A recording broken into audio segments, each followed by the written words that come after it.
We're going to try live here on YouTube and then transfer it over to Facebook. We'll see how long it actually does work. So this is Dee Dee Min, and we're going to try to do it again, see if it works out here. And on program number 37, as we talk about Martin Luther King Day. And we will see how she goes here as we go live and see if we can make something happen. We wanted to talk about tomorrow events from 10 o'clock until 3 o'clock, and then talk about the events going on at the Armory. I'm trying to do a couple of things at the same time, and I don't know whether they will work or not, but I want to try to see if they will work. I want to tell you that we will begin our ministries at Christian Love at 10 o'clock, and then we will move on from there to Mount Zion Baptist and go from there to Morning Star Baptist, and in between we'll take a quick stop at 612 Mac. So all those things will be up and coming. We're going to tell you more here in a little bit, but whoa, where am I here? I am somewhere in the midst of all. Here we go. I'm right here. But I want to try something right now and get set up. I want to go to one of the historic places that we will go to, and that will be at East West Stadium, where we will see the plaque commemorating the 1954 first football game of black and whites between Dunbar and West Fairmont High School. And I want to share some of the program of that with you right now. And so we're going to go to that and see what happens, and I'm going to try to connect YouTube over to Facebook. So here we go. Let's hope it works. There were 15 students or something. A school had to be established for those 15 students, and so it led to some of the schools developing, such as Kelly Miller in Clarksburg and Dunbar and Fairmont. Naturally, from this developed as they went up into the athletic realms, or developed a whole separate world of what at that time would have been called Negro, which of course was a very respectable word at that time for what we today call African Americans. For the schools, there came to be a whole world of athletics with their own rich traditions and very, very colorful nicknames, all basically geared around West Virginia State College and Institute. There was always a close relationship between the schools. Around the 1915-1916 era, students from Fairmont High School, located at that time on 5th Street, went across to Dunbar. The Hamilton brothers went across and taught the Dunbar boys how to play basketball and all. So there never really was a great separation between the schools in the city, except that they didn't play each other, but they did practice together. Dunbar and West Fairmont practiced together at East West Stadium. And Dunbar's games were played at East West Stadium. Dunbar, coming along about 1929, actually might be the time to start their athletic history. We forget that school was built in 1929, the same year that the beautiful Fairmont Senior High School was built. And at the time, to the African American people, it was just as beautiful and just as wonderful a building to them. It had its own gym and its own tradition. 31 to 30. I played in 31. I was on just the reserves. Then in 32, I didn't go out for football. Then in 33, then I went out and I played with them, and that's when we scrimmaged them. And that was in 1933.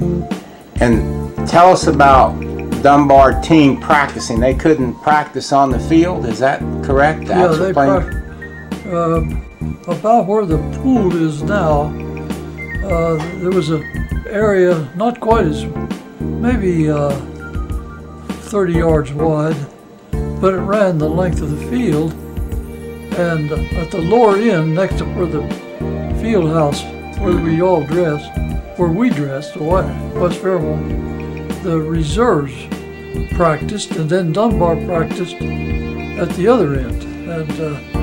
And then the high school team practiced on the field, Fairmont High School.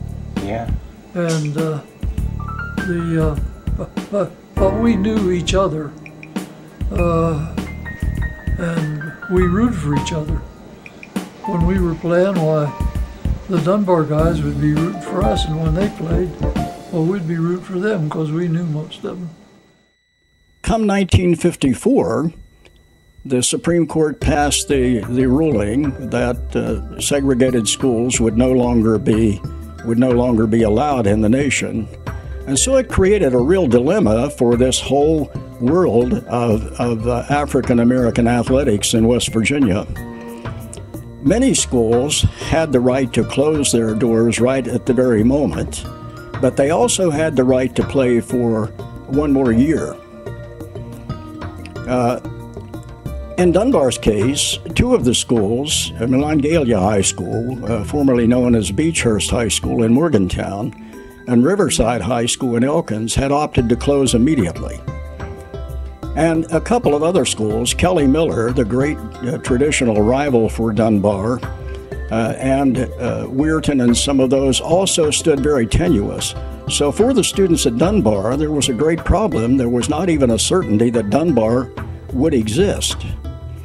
There was a dilemma created then. Dunbar had decided to go ahead and play through the year, but the dilemma was created that if the students in Dunbar had exercised their newfound rights immediately and gone to another school, such as Farmington and Barrackville, they were caught with the dilemma of West Virginia athletic rules, because the rule was that if you played for another school, you had to then set out a year before you would be eligible to play again, or you would be declared ineligible. Well, starting the season, it had only 5 tenuous games.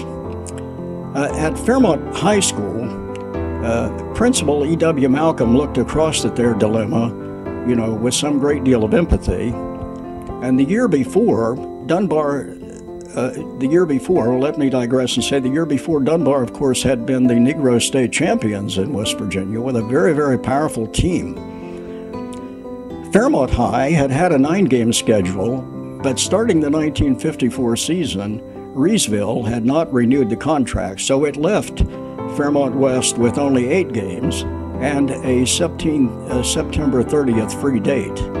Looking and seeing this date, Malcolm came up with the idea of offering Dunbar the chance to fill in this date on Fairmont's schedule, to do it as a way of showing that in his mind there was no real racial animosity in Fairmont. And it was probably true that even though the colored in Fairmont had their separate restaurants and maybe sat on the back of the bus, still there was not that deep-felt animosity here that might have existed in the Deep South. So it was that the Principal Malcolm offered the students at Dunbar the chance to play this game against a school like Fairmont. Now the dilemma goes even more, because in the schools canceling their game with Dunbar, it created a real problem. The other was that in the previous year, somebody at Dunbar had purchased $700 or $800 worth of athletic equipment for the Dunbar football team, and that if the school had not been able to play the game, then that individual would have been on the hook for the roughly $700 or $800 that was still owed. So having the game with West would give them a chance at least to play a game before a crowd larger than they had ever played with before, and therefore would get the money. They got 40% of the gate receipts, so it probably would have been the biggest gate receipt they had had within their history, so it could play off the debt. So in that sense of the word, it all panned out very well for the West Fairmont school to play this game. Even though there had been a cordial relation, these players had scrimmaged together, had played together. So these were not two hated political enemies going after each other. These were boys that knew each other very well. They had played against each other. Surely, as young boys will do, they had probably taunted each other and said, if we got you on the gridiron, we would, we'd kick your butts or something, with the response of, well, I'd like to see you try. But these were not hated enemies. Still, there was a certain fear in Fairmont that, that maybe the black and white playing would create some problems. And so just before the game, Mr. Armstrong at Dunbar, he called his student body together and reminded them what a magnanimous move it was for Principal Malcolm and the Fairmont High students to give them a chance to participate against one of West Virginia's premier AAA football programs. And so he had asked the students to be on their very best behavior. The morning of the game, even the Fairmont Times had run an editorial stressing this same message for people pleased to be on their best behavior and have it.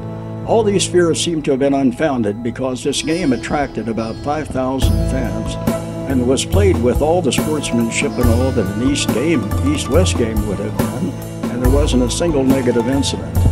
So in that, it came out to the point the game was played to show that in Fairmont, that the black and the white could very well get along without any real problems.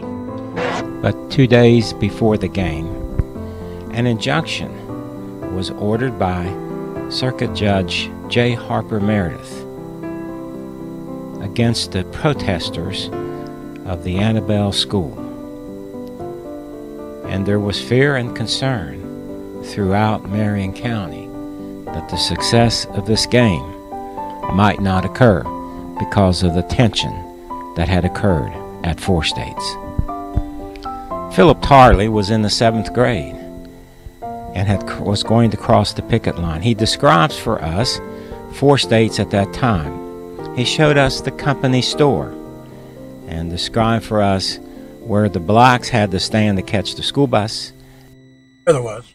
Oh. Whites would stand on the porch. Oh, the whites would stand on the porch. Yeah, the blacks would stand in the back. It wasn't out on. Oh, so the blacks had to stand in the back of this company store. Yeah. Surprised there wasn't any violence over this issue.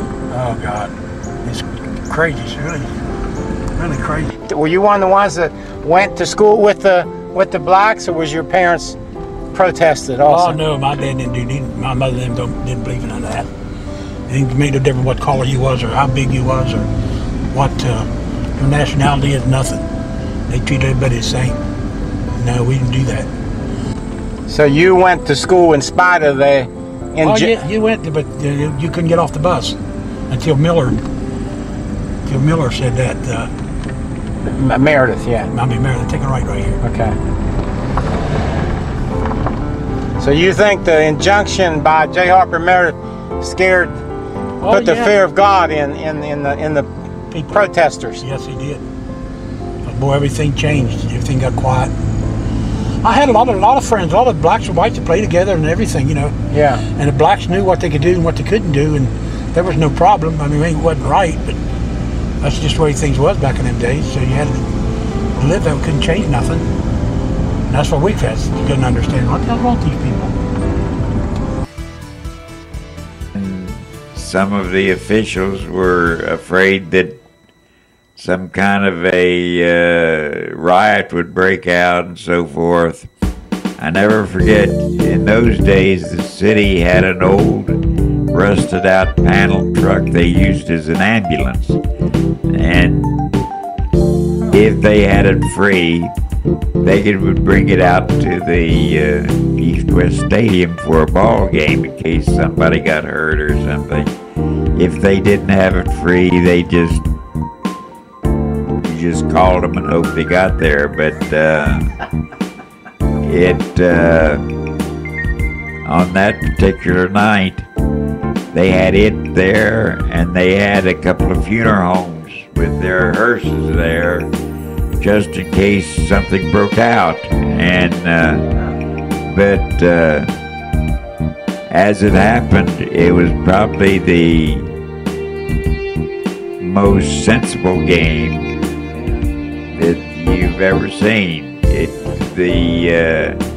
Both sides just went out of their way to be rough but understanding. They sent me out just to help them cover. I wasn't the chief at all, but I did go out with them. I remember a couple of times Happy Belmer telling his kids, "Now look, shut up and sit down, you know, just don't start anything. And they did. Well, tell me about the crowd. Was there a large crowd there? Oh, yeah, they were loud and relatively boisterous, but there wasn't anything that happened in any way. I remember Deacon Duval being there, Ray Kelly from Farmington, and Bill Reppert from Fairview, and Walden Skinner from Barrackville, and they all sat together and they all remarked about that's how games should be played, and it impressed me just to hear that. And I was thinking last night that of all the racial troubles we've had, the fault coming from both sides down through the years, why very little of it have been between ball players. You thought maybe there could be some trouble that night, but yes, we were highly nervous. you mentioned you noticed all the emergency vehicles. You were the only one to mention that to me. Yeah. What about the police force? Did you notice any extra police there? They had some extra police, but they tried to not make it obvious. Of color and cultures, and to increase brotherhood and diversity in our town. Now, therefore, I, Matt Delegaty, Mayor of the City of Fairmont, do hereby proclaim October 25th through 29th, 2010 as Cultural Diversity Week in the City of Fairmont, and encourage all residents to attend the halftime ceremony of the celebration on Friday, October 29th, 2010 at East West Stadium, and work for unity in all future events. Thank you.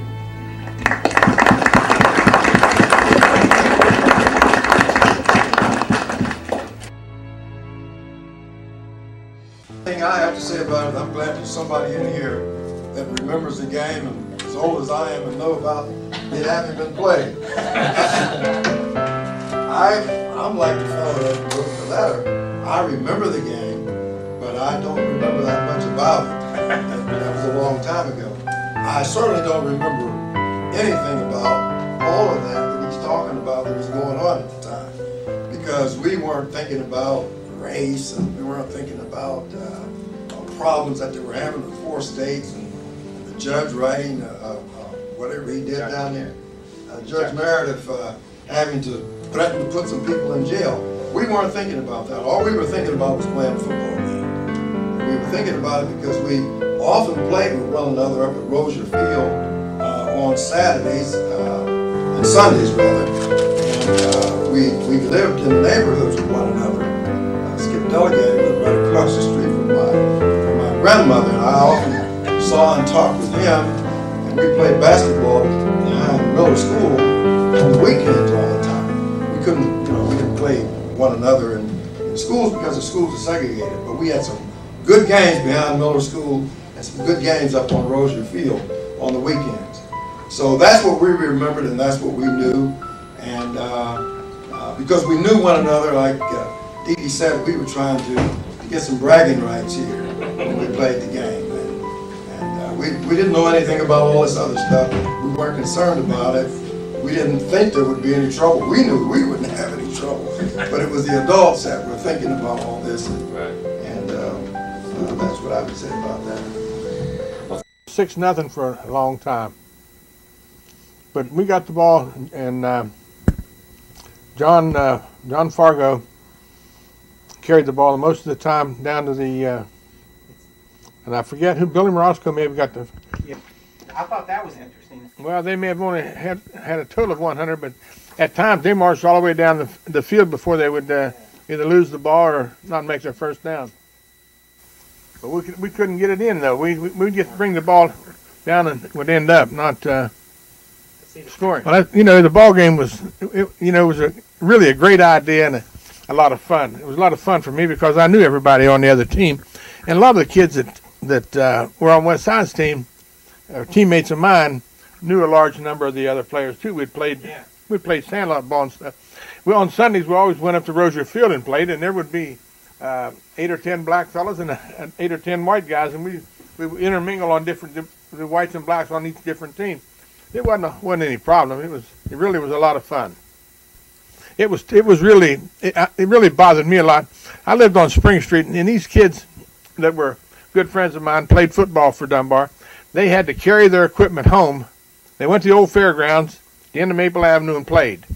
And then they carried their equipment out there and wore and put it on, practiced and whatnot. Then they took it off and put it together and carried it home. You know, it just didn't seem fair, and you know, I felt guilty really myself because you know, we had a nice place to go to. Well, it wasn't that nice compared to today, but it was nice at that time. Place to dress and leave our equipment and to you know, to practice football. Yeah. But it was a great experience. I'm very proud of my heritage. Spring Street is very important to me, and the friends that I had that I grew up with, both black and white, and even to this day, I had their kids or their grandkids in school, and it's just like a family to me. You know, it just makes my heart feel good. You know, another thing that bothered me about that was that these kids that were from Barrickville and Granttown and around, they had a long way to go to come to play ball at Dunbar. They did, didn't they? Oh yes, it was the only black high school in the city. You were mentioning that after then the integration, or even before that, some of those kids then went to some other schools. Right, exactly. Also. Yeah. Well, what do you remember about the game itself, Skip? I mean, just some of that. It was just a lot of fun. It really was. There was no pressure. That's interesting. There wasn't any pressure on anybody. You know, I didn't want to get embarrassed, and I didn't want to embarrass them. You know, but it was really a lot of fun.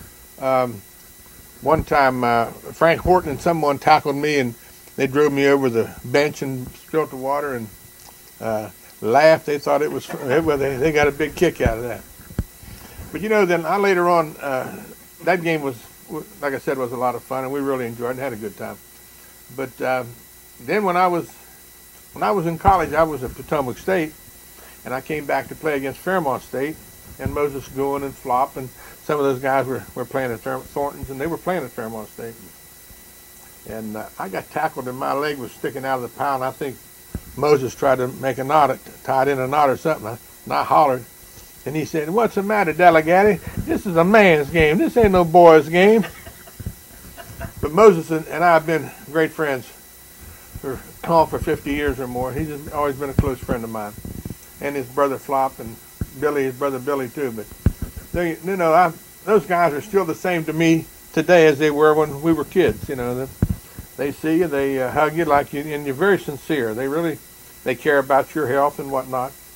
But the ball game was probably one of the nicest things that the Board of Education did for the kids at Dunbar. It really was. And of course, you know, when I was growing up, I went to all the Dunbar games at the stadium, and it was a big event. I did not know that. Dunbar Tigers gonna shine tonight. Believe me, it was and I can remember all the great athletes that they had at the different times. You know, there was some great ball players.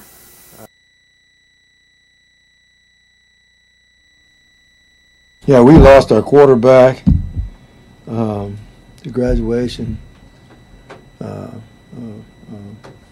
Bob Kent, he went down to West Virginia State and played 4 years down there. We lost him. We lost both our tackles. We lost, who else did we lose? Lost our fullback. Lost one of our running backs, probably our best one. Is that right? See.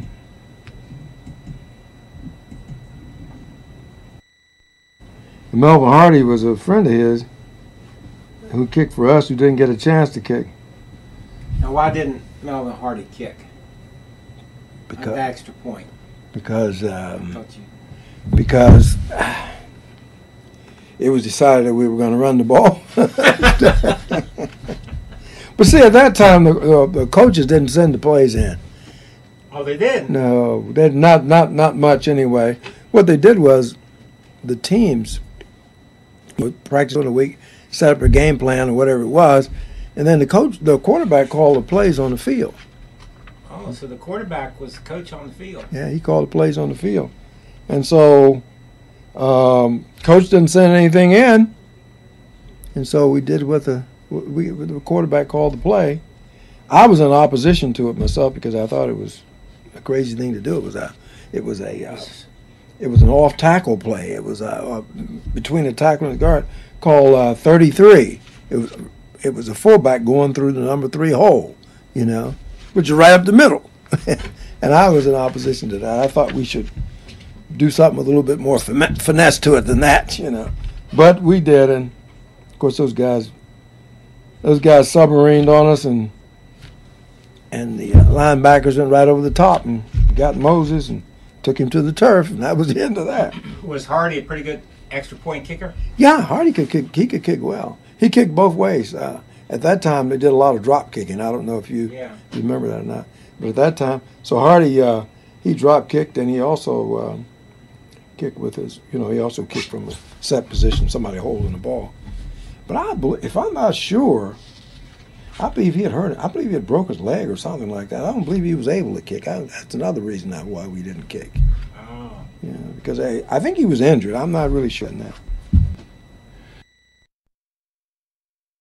Where there were 15 students or something, a school had to be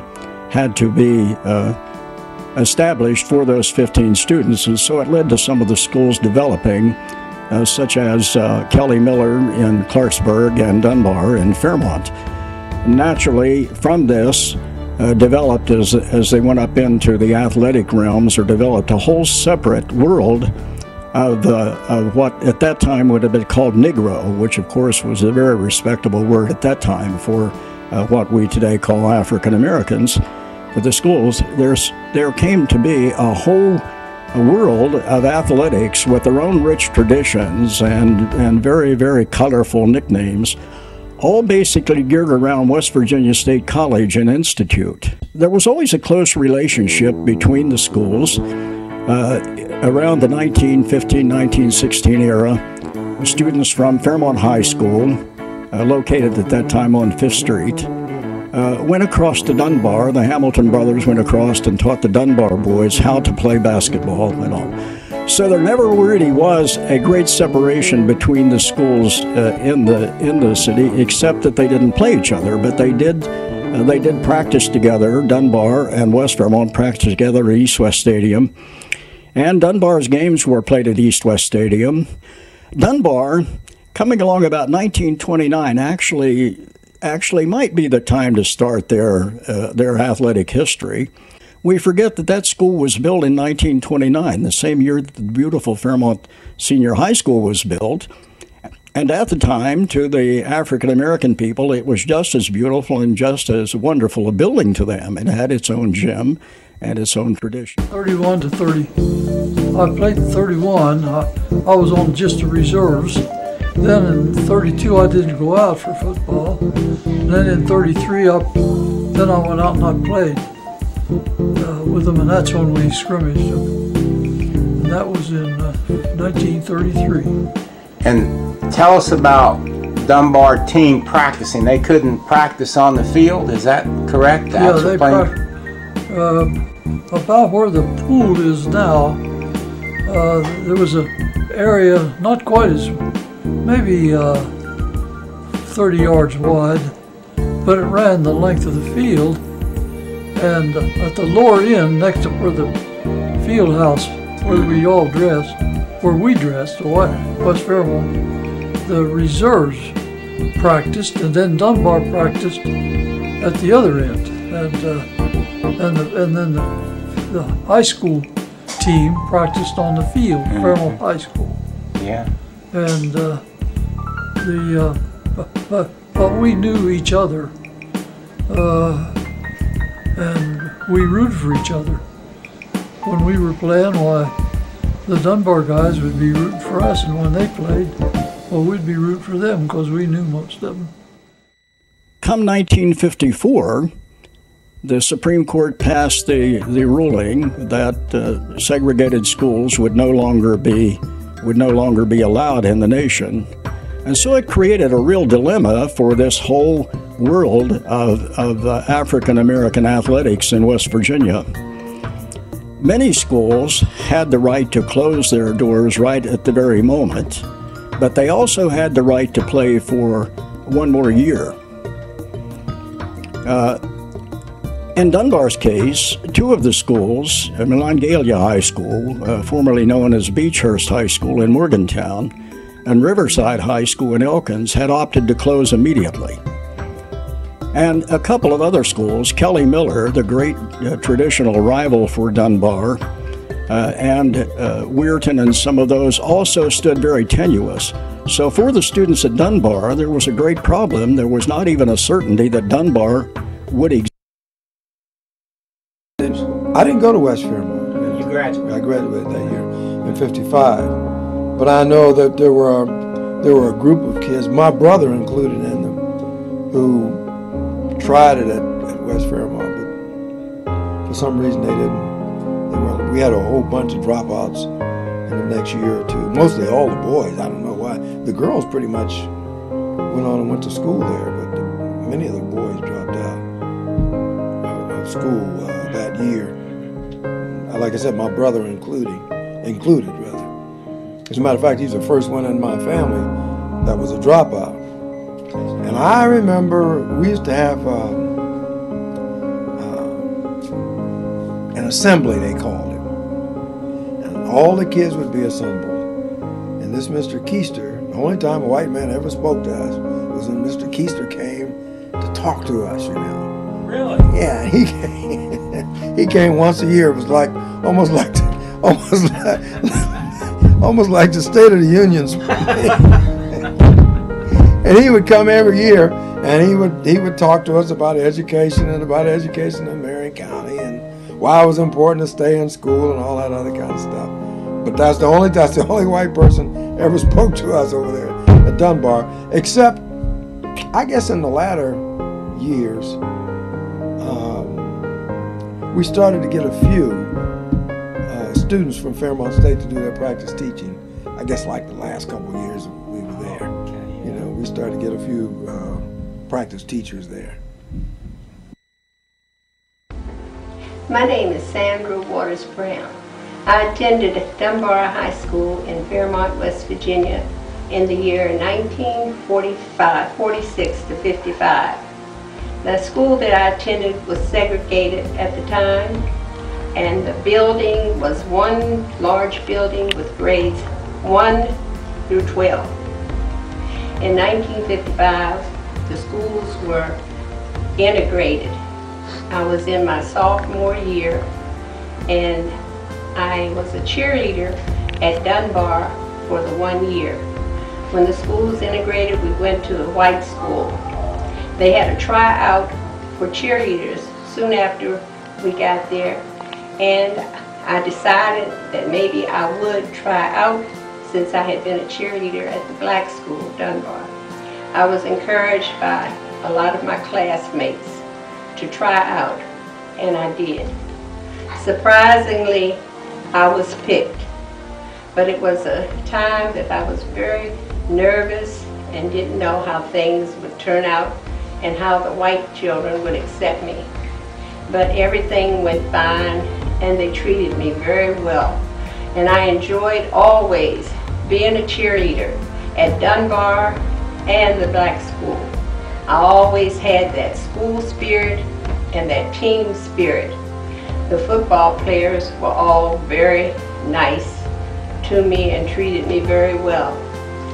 I'm so glad that I had the opportunity to attend the white school to see how things were back during that time. I always enjoyed being a cheerleader, and I'm so glad that I had that opportunity. I am 71 years young now, and I still love that wonderful memory of being a cheerleader 53 years ago. I'm happy that I had the opportunity to be a cheerleader for Dunbar High and also for Fairmont Senior High. And all I'd like to say is to thanks for the memories. Go Tigers and go Polar Bears. next year, in 1956, we had one athlete come, and that was Moses Goulin. Yep. And he came around to me and he said, "May I come out for football?" And I said, "You sure can." And he said, "Last year you had 8 black guys that didn't want to play football, but," he said, "I can take anything you can dish out." Well, when he said it that way, I kind of thought he was a little arrogant, but he wasn't. He was just stating it like it was. And as the practices went on, it was obvious he was something special. He was a great athlete. And I remember an instance we were having a drill where we kind of find out how good tacklers and good football players they are, like going down under punts and running them back. And Mose Goulin was run back punts, and Dickie Laughlin, one of our all-conference linemen, was run down tackling, and they had a tremendous collision. And I remember Mose Goulin got up and said, "Nice tackle, buddy," and Dick Laughlin said, "Nice running, buddy." And I said, that's when we truly had integration, because everybody then understood that you were respected for what you could do, Right. and everybody on the team dearly loved Mose Goulin then and now. Right. Okay, now you went to play West Virginia Tech with Moses as was he your first African-American athlete? He was the first one that played on the team. And tell us what happened in that encounter when you went to Montgomery. Yeah, that was, I'm not sure of the year, and we had a game with West Virginia Tech, which was one of the 2 best teams in the league at that time.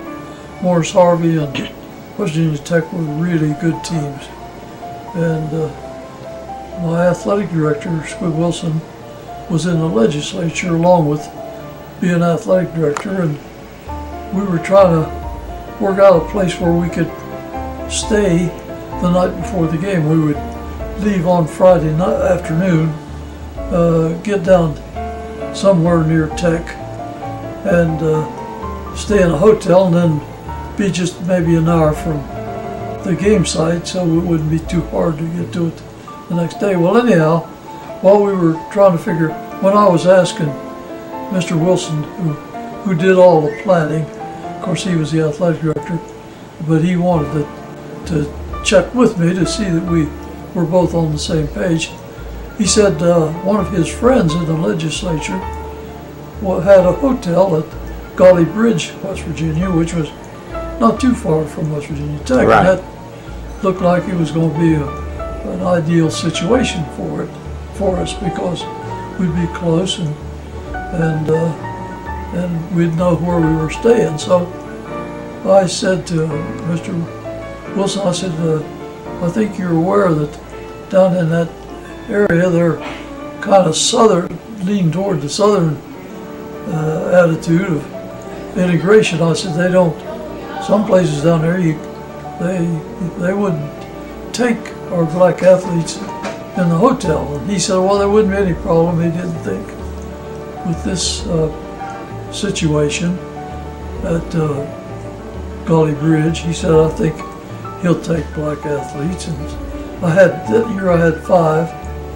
So, but I was worried the whole week about it. And I asked Mr. Wilson, I said, would you mind calling to find out if it would be okay? He said, oh, I'm sure it's okay.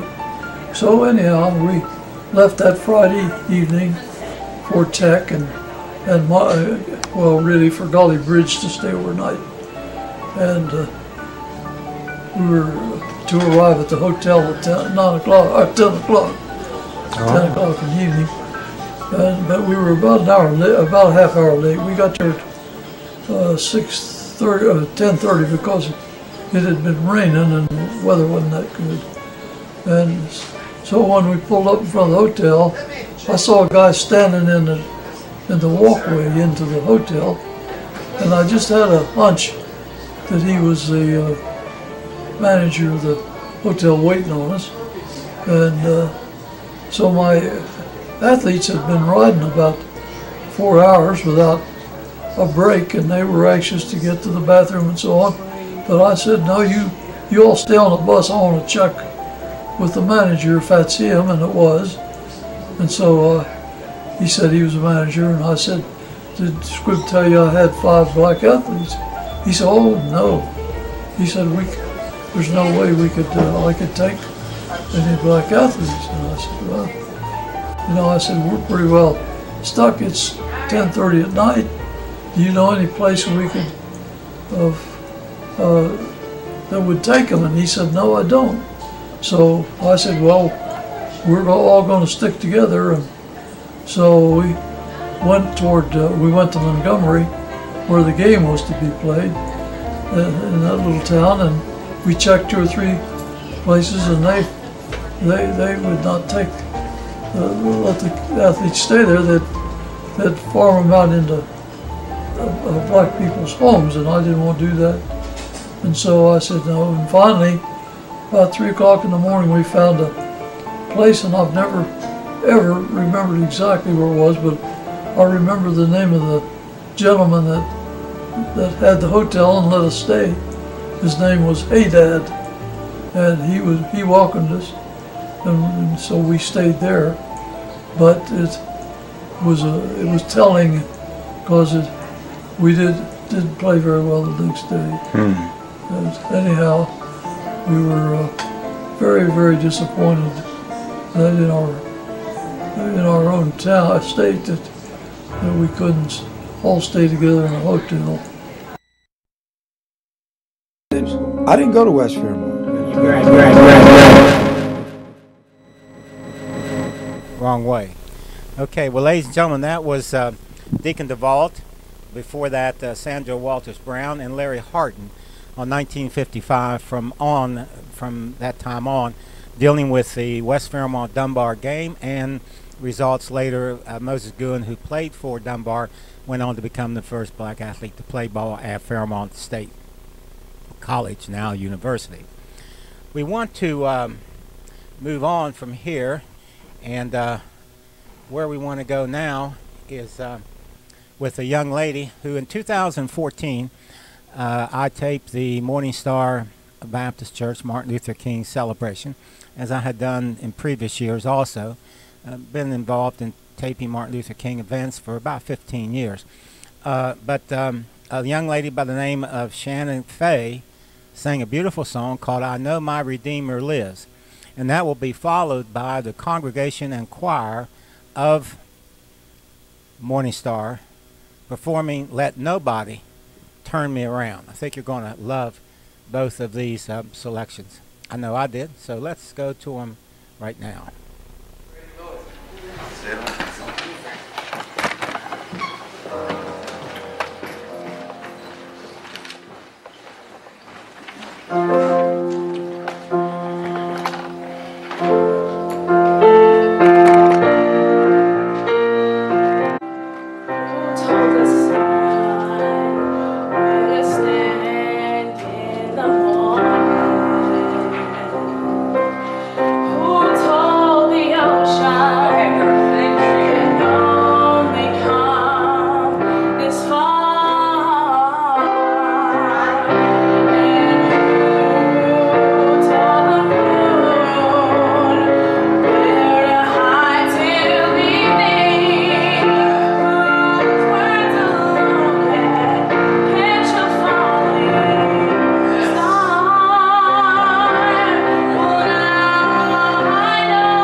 Beautiful, beautiful, beautiful.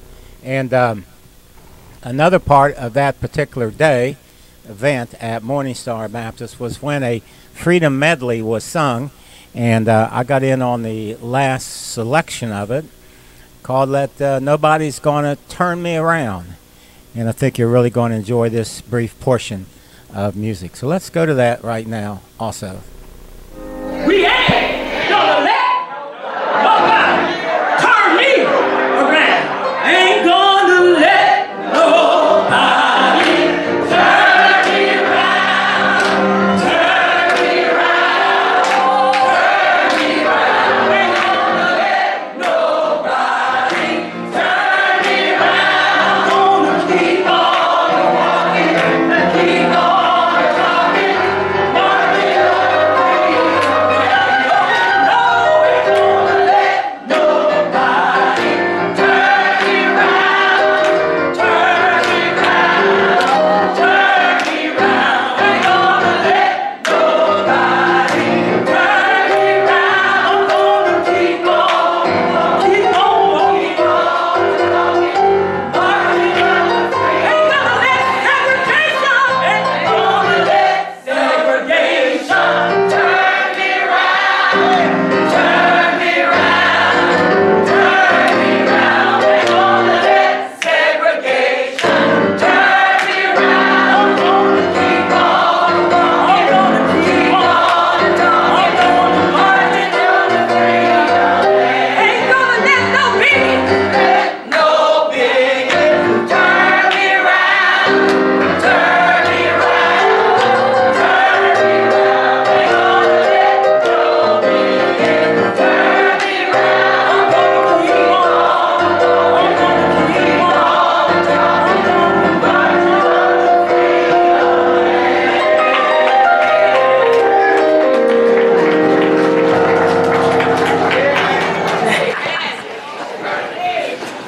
Okay, ain't nobody gonna turn me around. Really an excellent musical selection. And I want to tell you that this particular event is coming up at Morning Star on January the 21st. That is a week from today at Morning Star at 3 p.m. The program will be developed and devoted to the youth because it's been 50 years since Martin Luther King has died, and we need to remember him and remember the events, and particularly with the youth. So this is why this day, tomorrow and next Sunday, is all about. We met with Mr. Gary Price and discussed how this free day for the kids could best be utilized for educational purposes. And flyers were distributed to the high schools, and students can come, participate in the events, listen, write perhaps an essay or a story or a comment or two, and perhaps get some extra credit for it.